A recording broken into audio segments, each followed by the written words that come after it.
Here's how to make a smooth and creamy leche flan. We need 9 eggs, 1 cup granulated sugar, 1 can evaporated milk, and 1 can condensed milk.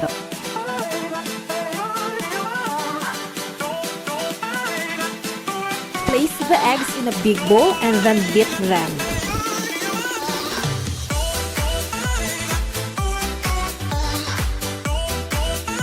Add the evaporated milk. Add the condensed milk and the sugar and mix thoroughly.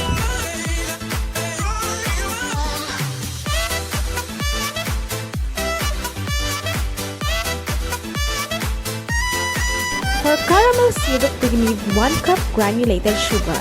Put the granulated sugar in a pan and wait for the sugar to turn into liquid, having a light brown color.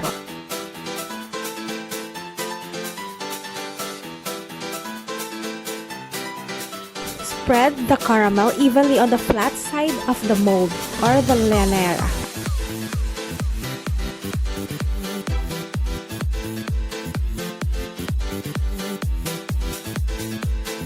Cover the top of the mold using an aluminum foil.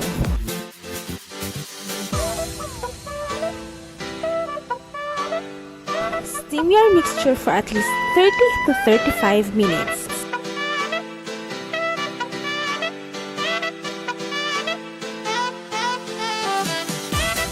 And here is your smooth and creamy leche flan. Share and enjoy!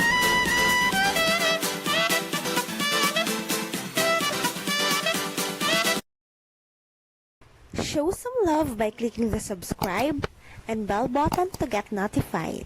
Thank you!